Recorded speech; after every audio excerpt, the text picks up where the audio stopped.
Welcome back to the Big Picture with Ian Nash. I'm your host, Ian Nash. We're back with Grant. Grant, how is it going?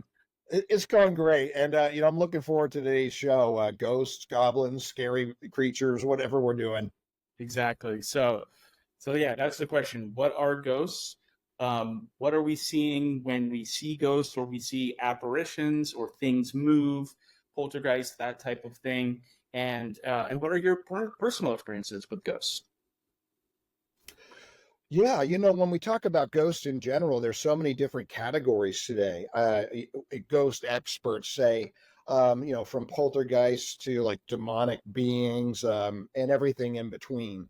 Uh, but I think the bigger picture would just be sitting back. We talk about paranormal activity. I think a ghost in most people's minds or a haunting is simply they explain it as there's some activity or something going on in this world that isn't from this world. That it's seen as being from the spirit world or from the afterlife that is presenting itself in this world in one way or another. So that's the basic general idea of what a ghost is. So I guess as a kid, I remember being taught that ghosts, or what we experience as ghosts, is could be spirits that kind of get trapped here, that are not quite ready to go to the spiritual world, go to heaven or hell or wherever. And would that be your view as well, or would your view be something else? It's really interesting because that is a traditional view. As people have studied this more, there's been some theories that actually maybe the ghost it isn't necessarily a spirit that is here that's trapped, but some kind of almost imprint of that spirit or some kind of energy that is from that spirit or from that person that's still stuck in this world. So it's almost like a negative from taking a photograph. It's something, it's not really there, it's not the photograph, but it is an image of it, and that could be an action image, not simply something we see that's still on a wall or in a dark room, but actually something that's an energy produced by the spirit world, but not necessarily a spirit trapped here. I tend to really believe that. Now, I've had different experiences with different kinds of uh, aberrations or ghosts over time. And some of them have been very different. Some of them have most of the time benign, really nothing that would you see on the movies or anything. But I've also had experiences where I've been brought in to do actually house exorcisms and had one that I believed the thing was going to kill me. And I didn't even believe they could do that. So it varies, but I think mostly what people see in this world is some kind of projection of some kind of energy going on here. That's my theory, the one that fits best for me. Right. So not so much that it's Aunt Selma's spirit coming to see you. It's kind of like a memory of her, or somewhat of an imprint from her spirit, but not that she is actually there or trying to contact you. It's kind of just this built up kind of spiritual energy and memory. I think that's right, and I think even if you had your aunt, what was it, Selma? If she was smiling or even talking to you, I would still say that that's what that is. I mean, we're talking high tech, so to speak, like this. But one way to look at it is, I mean, and I think a lot of people could, if anybody's been on a battlefield, I mean, we're not that far from Gettysburg, and where you and I grew up, and I've spent a lot of time there, but there's books on the ghosts of Gettysburg.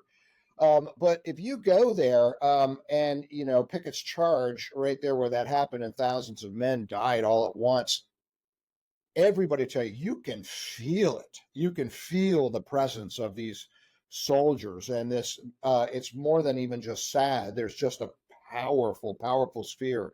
And people have heard people crying out there, like wounded, and all kinds of different things, again and again and again.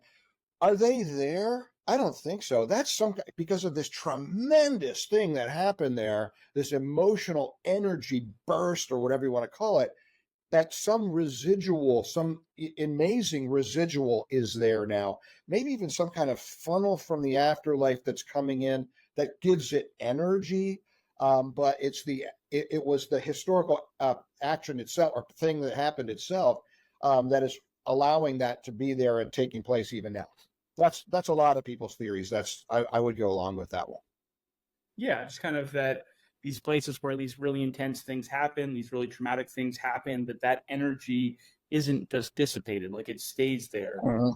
right? And so when we go to these places and yeah, I mean, like my personal experience with ghosts is pretty limited, but I definitely have been places where like you just have that sense of like I should not go there, like I shouldn't go into Yeah, that house, I shouldn't go into that shed, I shouldn't, I shouldn't go walk past that abandoned factory, like things like that.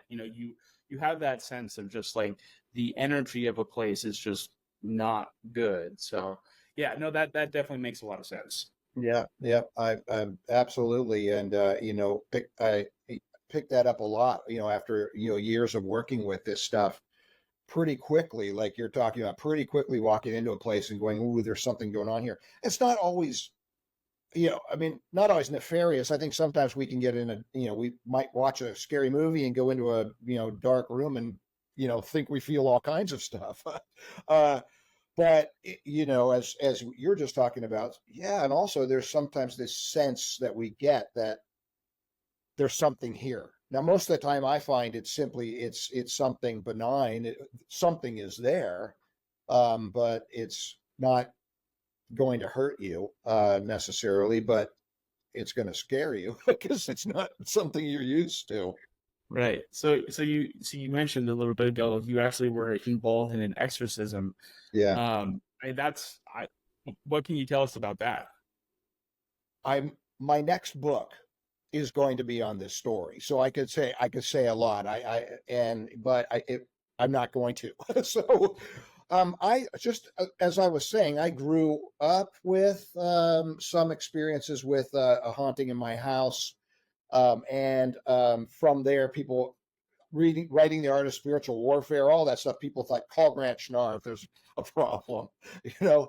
And so I saw a lot of things and heard a lot of stories and stuff like that.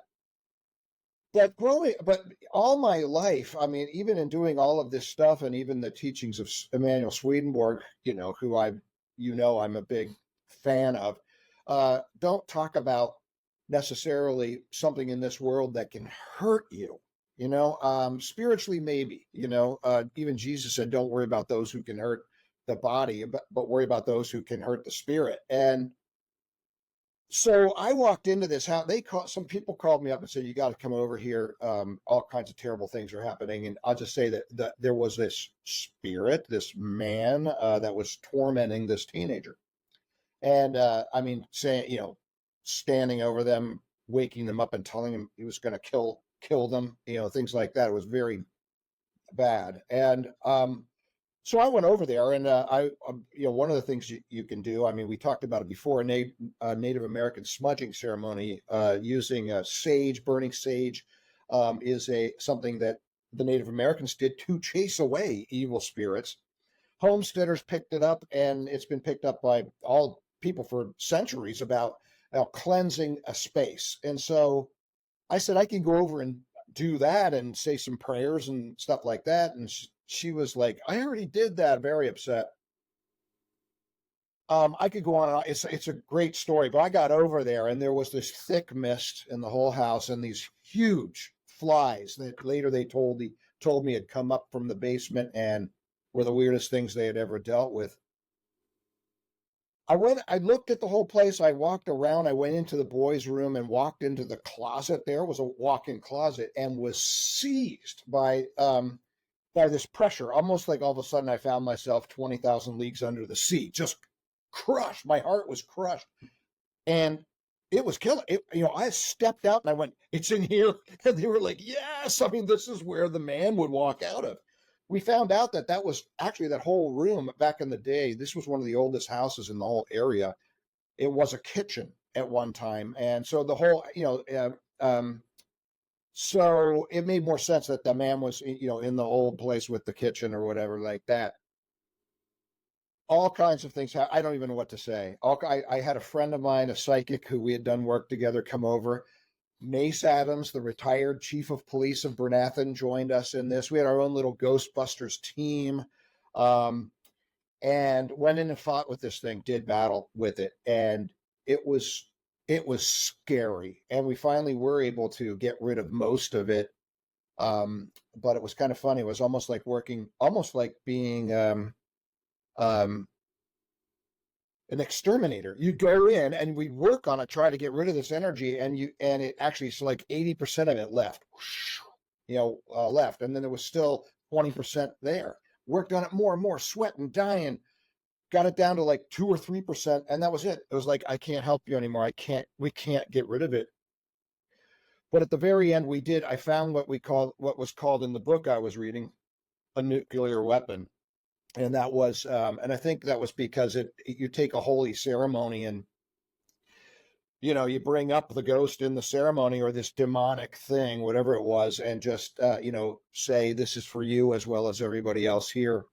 We had like 16 teenagers there. It was sort of a wayward home for teenagers. This mother had brought them in, all believers, all had been affected. And I did this Holy Supper service. And everybody seemed to feel like I felt nothing, but they all had a story to tell about what they were feeling. And I will tell you, I wouldn't have written a book about it. I skipped all kinds of stuff until the next morning. What happened was, and this was before any of these, this was way back in the 90s. The boy woke up the next day. The man was standing over him. The man picked him up, went, and threw him against the wall, went like that, like, see ya, and walked out the window. I mean, through the window into the woods. Never more to be seen again. And that's true. To this day, never came back. I tell that story. I tell that story at the college. I tell the whole 45-minute story. And when I first did that, I was actually called in by the boss at one time and said, "Are you telling this story about the?" And I said, "Yeah." And he said, "Please don't. It's scaring the students in the dorm so much they can't sleep." So what did I do?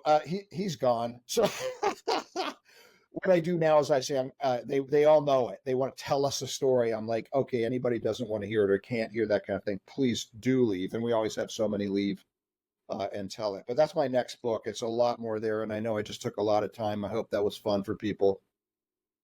But I all of a sudden realized, no, oh no, there really are demonic entities. I really believe there was some kind of portal open there, and something stepped through, and we had to deal with it. Right. So, my next question would be, so you kind of did experience like this possession and this kind of this man spirit kind of torturing this boy. Yeah.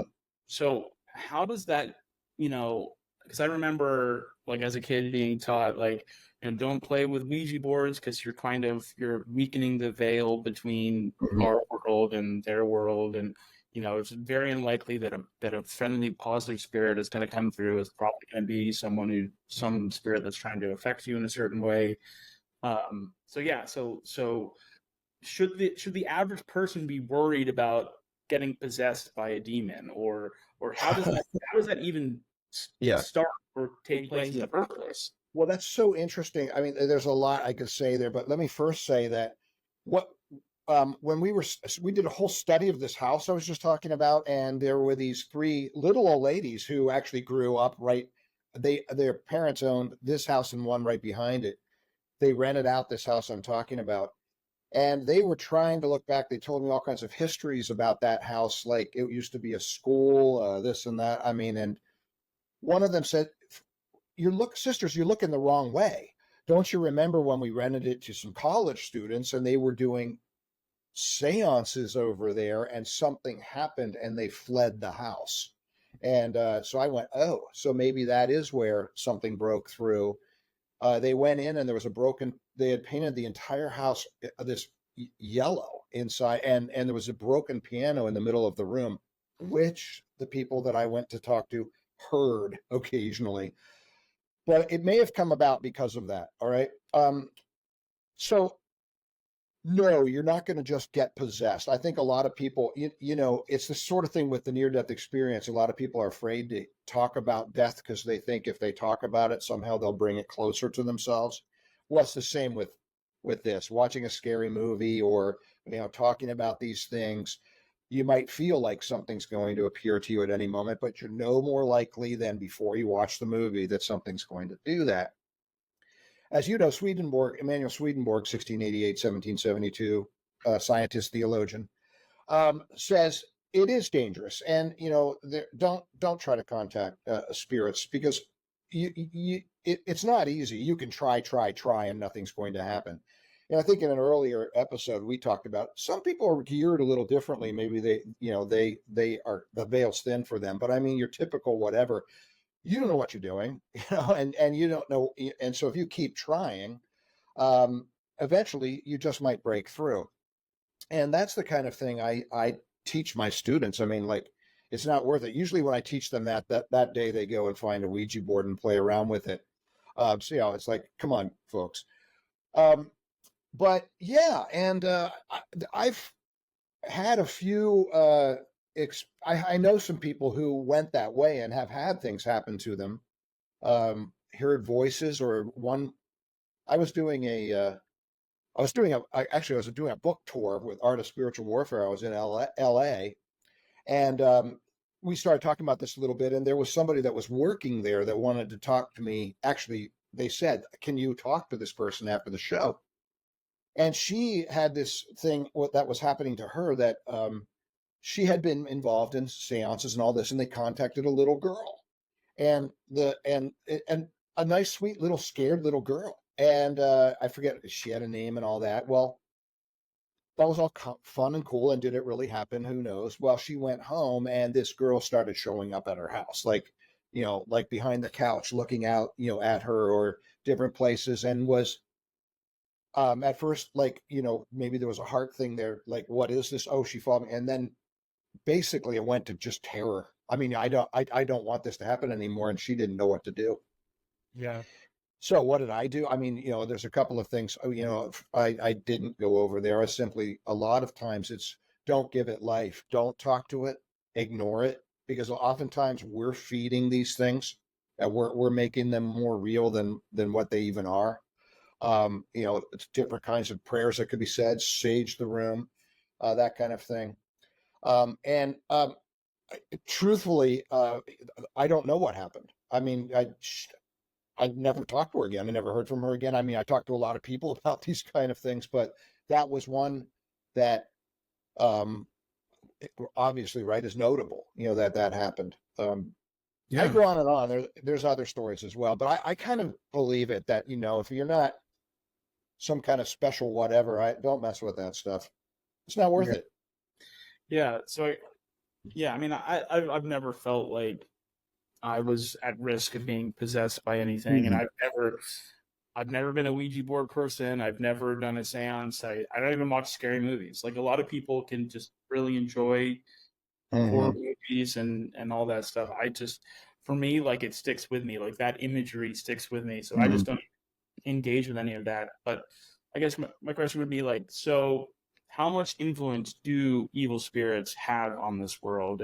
And do we equate evil spirit with demon, or is demon a real category, or is that just like a phrase that people use? Well, again, that depends who you talk to, right? There's all different kinds of ideas, and even like religious background, they have all the, what are these demons or evil spirits and things like that, and demonologies and that kind of thing. So I can just give you my opinion or on that. Uh, First of all, I mean, in the way that Swedenborg explains evil spirits, that they were once people in this world who died and went to hell or are on their way to hell, and they're influencing us. But what he says is that we're being influenced by the spiritual world all the time. We are spirits. We're not conscious of that because we're in our natural bodies right now, but we're really connected, as Jung called it, the collective unconscious, I guess it was. And I believe that he got that from Swedenborg. He was a big reader, but the idea that we're all connected, and that's why ideas can pop up across the world at the same time, cures for different things, or, inventions, and, or other things. There's a lot of times where they find people, some kind of connection happens, also in times where like big world events are going on. So what Swedenborg says is that we're already connected with good and evil spirits. And the joke is on the cartoons, like, say The Simpsons, where the devil's on one shoulder and the angel on the other. Come on, do it. No, don't. And back and forth. But there's something to the idea that these thoughts come into us. And Swedenborg says the devils or evil spirits or whatever don't know necessarily that they're with us, that we're connected. It's kind of like they pick up our thoughts, we pick up theirs, and there's just an association. So, yeah, we're affected. I mean, that every time we allow those thoughts to come into us, in a sense, we're bringing something of those spirits into us, but they're not conscious of it. One of the problems is though, if you make them conscious of it, that's more of a danger, that they can come in. In Jesus's time, there was a lot, or leading up to Jesus's time, there was a lot of demon possession, and it seemed as if at that time these demons, and it's all through the New Testament and the Old Testament, could actually literally take over a body, just simply wipe out or suppress the personality on the inside and take that body away to do whatever it pleased, usually hurt the body and things like that. Jesus basically, and a lot of different Christian philosophies believe this, and Swedenborg talked about this, but what Jesus did in the sense of coming in, and he was able to cast those demons out and conquer at least the ultimate power that hell was having over the human race. I think every Christian believes that happened in some way or another. Jesus came in and did that. That kind of demonic possession doesn't happen anymore, or is super rare, only if like invited. Whereas it just seemed to happen instantaneously. You'd be walking down the street, it could happen before. That's gone. It's your choice. You can bring these things in more and more, but that's a choice of yours. Now, certain people wouldn't agree with that at all. That they would say, no, it happens all the time. But he does say there's also something like more like obsession that happens today. He goes, the more and Jesus said it, if whoever commits sin becomes the slave of sin, and in those terms. But the more you allow like this influence, we're just saying, of evil to flow through you and embrace it and all that, the more it takes you over, and so in a sense, you're being possessed by this force of evil from the other world. And it becomes less and less your choice, in the sense of you're just getting taken over by it. So that's right there. I was involved in one exorcism, and it was a priest therapist who, who invited me to come in to, I knew the woman who was getting the exorcism, and we did it in a Native American sweat lodge. I mean, talk about this really crazy thing. And I was just an assistant, so to speak. And this person, though, their head wasn't spinning around on their bodies and stuff like that, but they went through a lot of emotional stuff. And she really wanted that done. She had a lot of, she was schizophrenic, and she felt that she was demon possessed. And the therapist priest that I did this with, he said, whether she is or not, I think this is really going to help her. I mean, in the sense of having her go through this. When it was over, she went through a whole lot of stuff. When it was over, she seemed to come through a time of peace, relief, exhaustion. We were all exhausted. There were more than the two of us in there at the time. And she felt like it really helped her. Did she get fully better? No. Today, actually, she's doing quite well. But, was it really a demon or schizophrenia, or some combination of that, which I think is interesting to look at as well, just spirits and schizophrenia. That was something else. And I think that was probably, I don't know, some combination, of some kind of at least breaking through in some way. Maybe the mirror was shattered in a way, if you want to think about it in those terms. Yeah. Yeah. I think, when you think about all these different paranormal things, or UFOs, these types of things, where so many people are so quick to just say, "Oh, it's a hoax, I it's fake," know. all that. But when it comes to possessions and like, why would a person ever fake this? Like when I look at like what I might consider definite proof of things beyond the physical and things like that, it's like, why would a person ever do this to themselves? And Yeah. just complete. I guess, yeah, there are people who torture themselves or whatever, but it just, to me, like, I don't know why would someone pretend to be possessed, to get famous or something. It just doesn't make sense to me at all. Well, then you hear those stories. Now, I've never been to one of these, but where the possessed person starts speaking in different languages, right? I mean, a child. I mean, or having something written onto their skin somehow or another. That people say that has been documented. Again, maybe I've never experienced that personally or seen it, but some of that stuff you really go, something's going on there. Um, but if we were connected, naturally connected to each other and to this spirit world, and where all our thoughts are continually, moving back and forth, and we kind of we're the radio receiver. We tune in. Well, what do we want to receive and bring through ourselves? Um, that would only make sense. That sometimes it may not work exactly the way it's supposed to. Maybe we mess it up a little bit. So these aura these whatever they are, auras or energies or whatever, do come into us in a way that is harmful. Is it a mix of something in us that, like I said, shattered, like a sense of like our different personalities, something that happens in our own psyche or somewhere else, or a combination? And I think probably, again, I said before, I think sometimes it's a combination. Wilson Van Dusen wrote this book called Spirits and Madness. I think you've probably heard of it. And he was a psychologist that started thinking, maybe, are these people actually who hearing voices? Are they actually hearing voices? Are they hearing something from the spiritual world?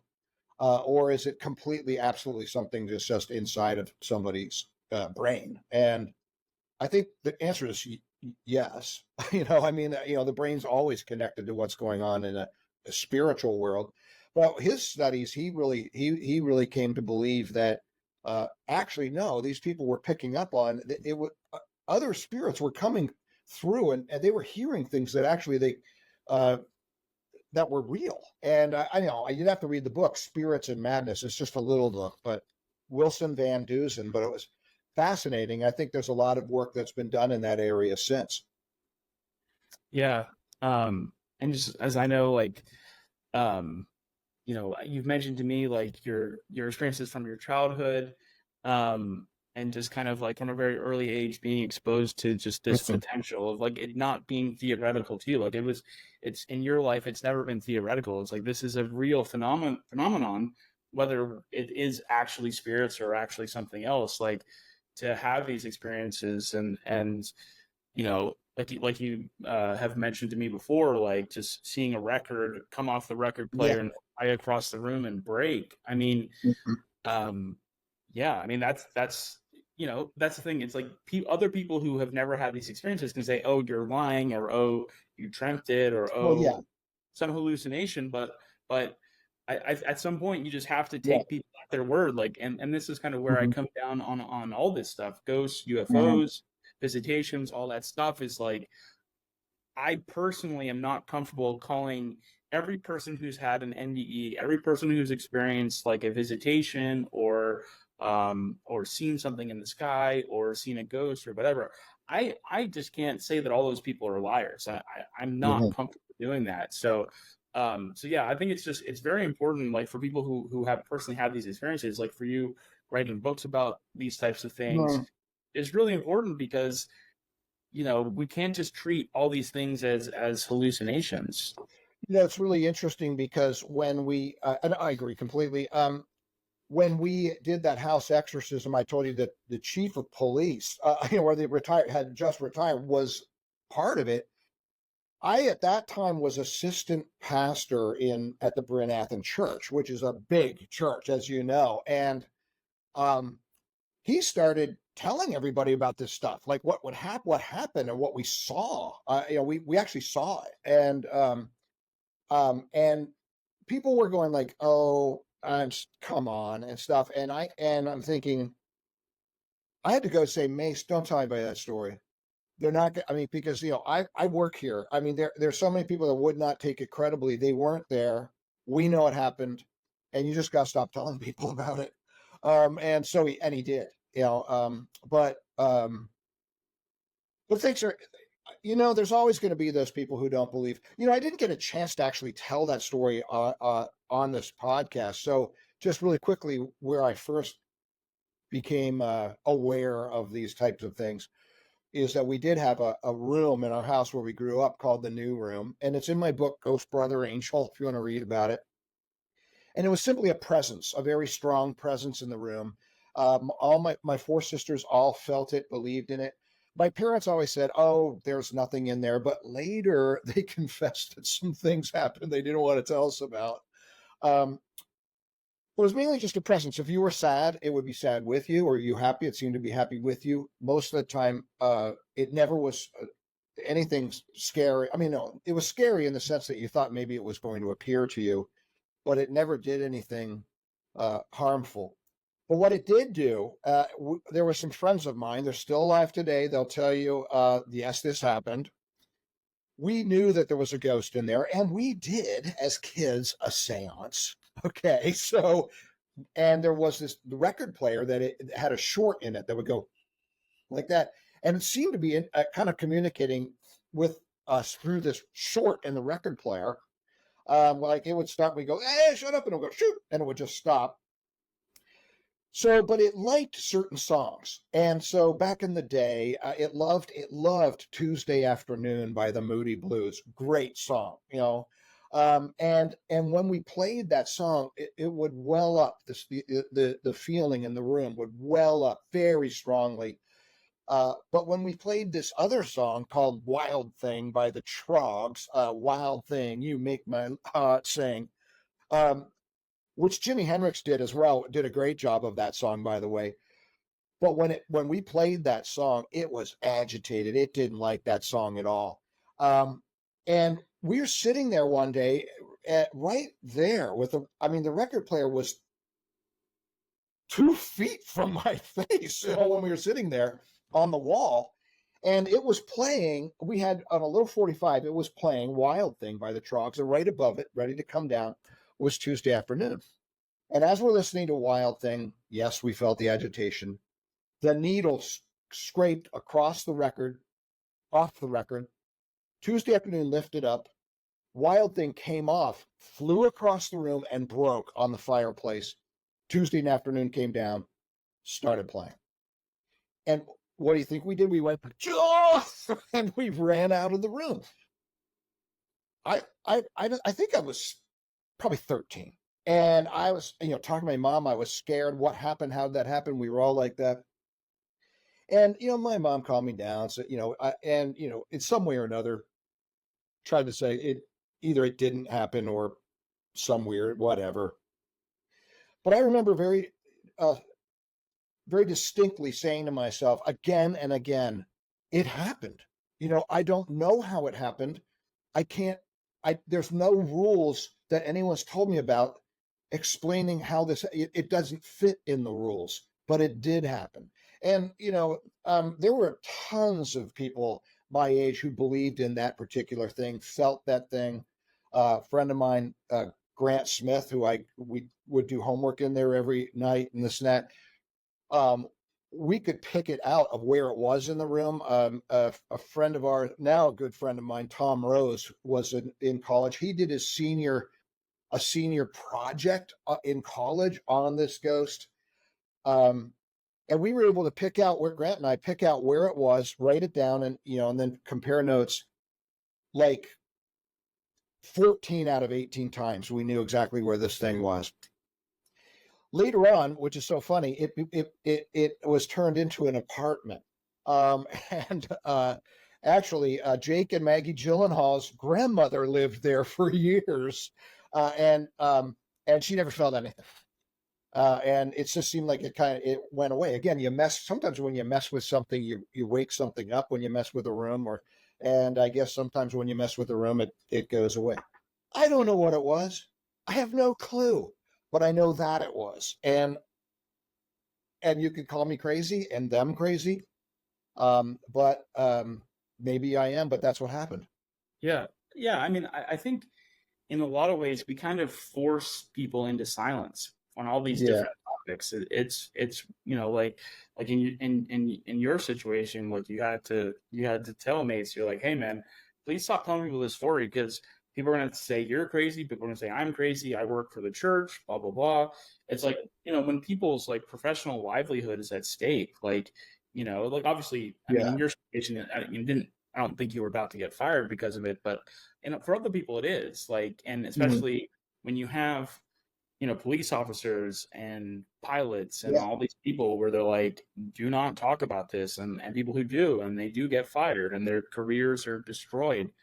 It's really unfortunate that we don't have more open-mindedness around all these different topics of just, instead of calling everybody a liar or saying, well, you're not lying, but you misinterpreted what was happening and blah blah blah. It's just it's Yeah. unfortunate that's become the norm Yeah. on so many different topics that we're Yeah. we're we're not allowing discourse on all these different topics because we're saying, oh, that's out of hand. We're saying that's impossible, Well, right? So what's interesting, even with that, it's your interpretation or oh, you made that up. Well, when that thing happened with the record player and all that, I actually had learned somewhere about, maybe it was more like growing up a little bit, 15, 16, or whenever I came upon it, but that there's studies showing that oftentimes with poltergeists, there can be a disturbed teenager in the home, and there's a lot of energy coming off of them.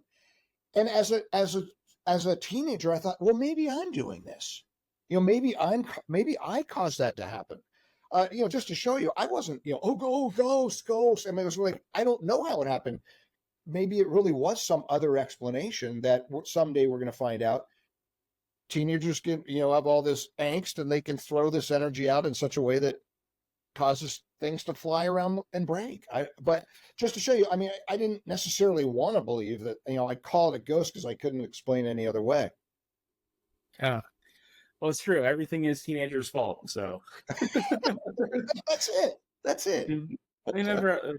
That's it. That's all. Yeah. Like evil spirits, possessions. It's Oh yeah. just it's angsty teenagers just making everything Mhm. suck for everybody. So That's yeah. correct. Oh man, all right, I love it.